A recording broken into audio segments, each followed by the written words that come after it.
آج ہم ایک انتہائی المناک واقعے کے بارے میں بات کریں گے جس نے نہ صرف کراچی بلکہ پورے پاکستان کو غمگین کر دیا ہے۔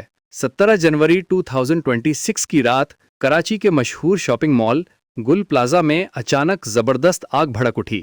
یہ آگ اتنی تیزی سے پھیلی کہ پوری عمارت کو اپنی لپیٹ میں لے لیا۔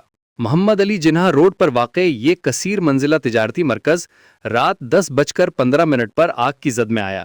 عمارت میں تقریباً 1200 دکانیں تھیں جہاں کپڑے، پلاسٹک کا سامان اور قالین جیسی آتش گیر اشیاء موجود تھیں۔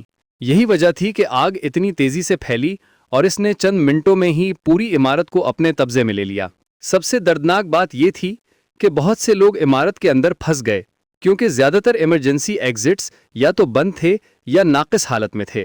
حیرت کی بات یہ ہے کہ 16 ایگزٹس میں سے صرف 3 کھلے تھے۔ یہ تجارتی مرکز میں نہ تو سموک الارمز تھے، نہ فائر ایکسٹنگوشر اور نہ ہی سپرنکلر سسٹم موجود تھا۔ لوگ دھوئیں اور گھٹن کی وجہ سے باہر نہیں نکل سکے۔ خاص طور پر ایک کراکری شاپ کا منظر دل دہلا دینے والا تھا۔ 30 لوگوں نے اس دکان میں پناہ لی اور ریسکیو کا انتظار کرتے رہے، لیکن وہ وہیں دم گھٹنے سے جان گنوا بیٹھے۔ یہ دکان ویڈنگ سیزن کے لیے اسپیشل سیل کر رہی تھی اور اسی وجہ سے وہاں بہت سے لوگ موجود تھے۔ دکان والوں نے معمول کے بجائے رات 2 بجے تک کھلا رکھنے کا فیصلہ کیا تھا۔ اس سانحے میں اب تک 73 افراد کی موت کی تصدیق ہو چکی ہے، جن میں ایک بہادر فائر فائٹر فرقان علی بھی شامل ہے جو عمارت گرنے سے جان گنوا بیٹھا۔ یہ 36 سالہ نوجوان ناظم آباد فائر اسٹیشن میں کام کرتا تھا اور 2018 سے KMC فائر ڈپارٹمنٹ کا حصہ تھا۔ تقریباً 77 لوگ ابھی بھی لاپتہ ہیں اور 20 سے زیادہ زخمی ہیں۔ کئی کیسز میں صرف جسم کے حصے ملے ہیں اور DNA ٹیسٹنگ کے ذریعے شناخت کرنی پڑی ہے۔ یہ پاکستان کے تجارتی مراکز میں ہونے والی سب سے بڑی آتش زدگی میں سے ایک قرار دی جا رہی ہے۔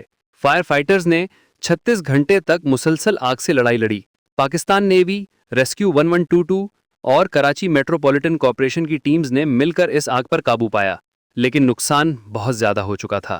ایک فائر آفیسر نے کہا کہ اگر پہلی دکان میں جہاں آگ لگی تھی فائر ایکسٹنگوشر موجود ہوتا تو اسے وہیں بجھایا جا سکتا تھا۔ یہ واقعہ ہمیں انسانی کمزوری اور اللہ تعالیٰ کی قدرت کا احساس دلاتا ہے۔ اسلام میں احتیاط اور حفاظتی تدابیر کو بہت اہمیت دی گئی ہے۔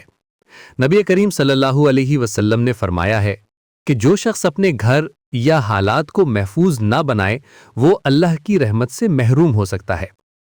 یہ حدیث مبارک ہمیں بتاتی ہے کہ احتیاط کرنا صرف دنیاوی ضرورت نہیں بلکہ دینی فریضہ بھی ہے۔ اس سانحے سے ہمیں یہ سبق ملتا ہے کہ ہمیں اپنے گھروں، دکانوں اور تمام پبلک سپیسز میں فائر سیفٹی کے پراپر ارینجمنٹس کرنے چاہیے۔ ایمرجنسی ایگزٹس کو ہمیشہ کھلا رکھنا چاہیے، فائر ایکسٹنگوشرز موجود ہونے چاہیے اور سموک ڈیٹیکٹرز لگانے چاہیے۔ یہ صرف کاغذی ریکوائرمنٹس نہیں ہونی چاہیے بلکہ ریگولر مینٹیننس اور چیکنگ کا نظام ہونا چاہیے۔ یہ صرف گورنمنٹ یا انسٹیٹیوشنز کی ذمہ داری نہیں ہے۔ ہم سب کو اپنی اور دوسروں کی حفاظت کے لیے کانشیس ڈیسیژنز لینے ہوں گے۔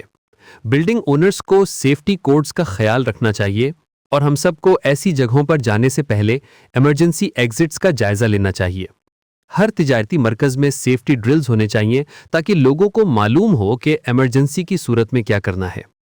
سندھ گورنمنٹ نے اس واقعے کو نیشنل ٹریجڈی قرار دیا ہے اور مرحومین کے خاندانوں کے لیے 10 ملین روپیز کی کمپنسیشن کا اعلان کیا ہے۔